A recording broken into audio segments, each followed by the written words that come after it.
ऐसी संतान माता पिता के लिए किसी शत्रु से कम नहीं है। इसीलिए ये 4 काम भूलकर भी नहीं करना चाहिए। जी हाँ दोस्तों, धरती पर एक माता पिता तभी सुखी होता है जब उसकी संतान सुलक्षण और आज्ञाकारी हो। पुत्र वही योग्य कहलाता है जो पिता का आज्ञाकारी हो। पिता तभी योग्य कहलाता है जब वह अपने बच्चों का उचित पालन पोषण करता हो, अच्छी शिक्षा दिलाता हो। मित्रों, सच्चा दोस्त वही होता है जो दोस्त विश्वासी हो। पत्नी भी वही अच्छी होती है जो पति को सुख प्रदान करने वाली हो और उसका दुख सुख में साथ ना छोड़ती हो। पति भी वही योग्य होता है जो पत्नी का उचित ढंग से पालन पोषण करे और उनकी रक्षा करे।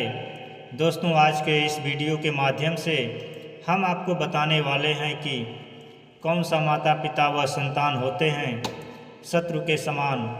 साथ ही वीडियो के अंत में यह भी बताएंगे कि जीते जी अपनी औलाद के नाम पर कौन सा 2 चीज़ें नहीं देना चाहिए, क्योंकि इस संसार में कुछ कुपुत्र होता है जो धरती पर सिर्फ माता पिता को कष्ट पहुंचाने के लिए ही आते हैं। दोस्तों, इसीलिए आचार्य चाणक्य ने मानव जीवन के विभिन्न पहलुओं पर अपने विचार साझा किए हैं।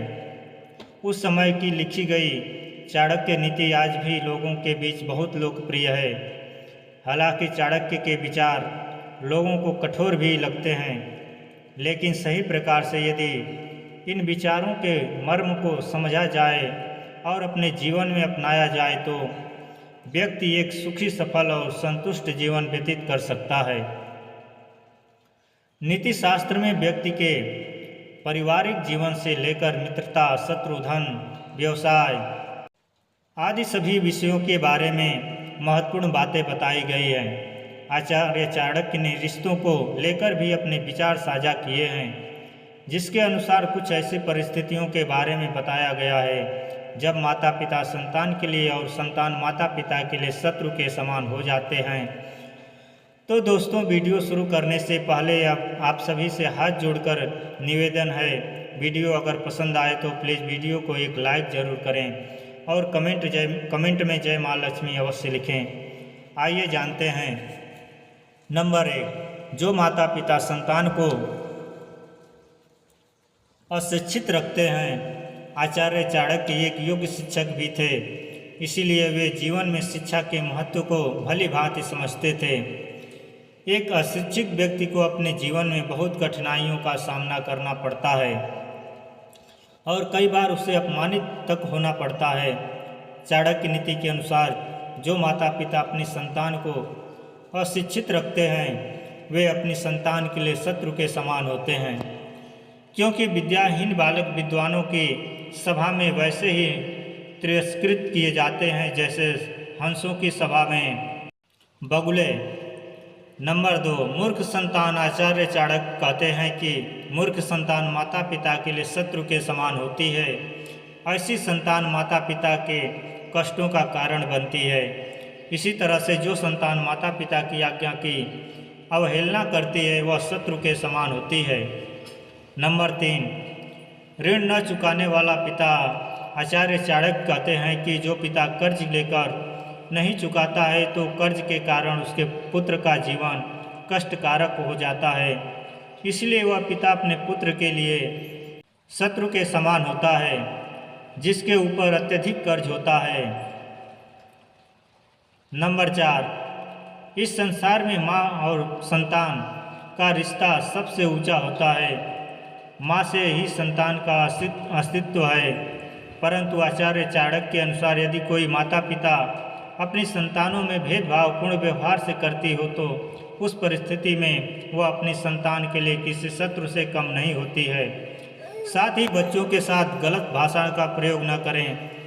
आचार्य चाणक्य के अनुसार बच्चे एक बोली मिट्टी की तरह होते हैं, आप उन्हें जिस तरह से ढालोगे वे उसी तरह से ढल जाएंगे।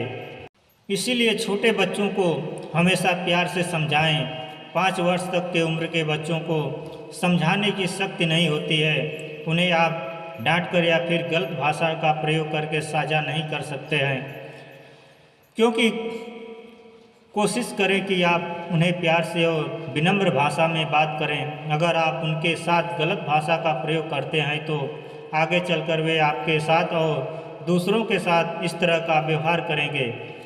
इससे उल्टा उन्हें भी नुकसान हो सकता है। दोस्तों, आइए अब जानते हैं कि जीते जी अपने औलाद को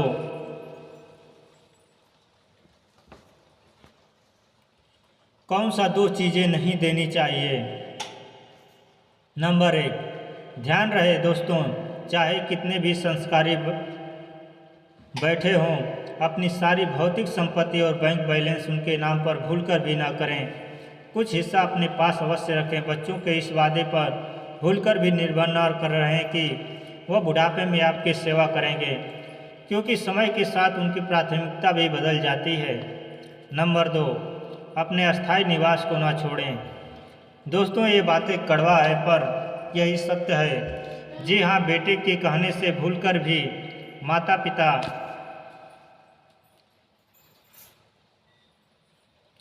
अपने अस्थायी निवास को बेटे के नाम पर न करें, क्योंकि अंत में बेटों के घरों में अपने आप को पराया महसूस दिलाते हैं। वीडियो अच्छी लगी तो चैनल को लाइक और सब्सक्राइब जरूर करें। धन्यवाद।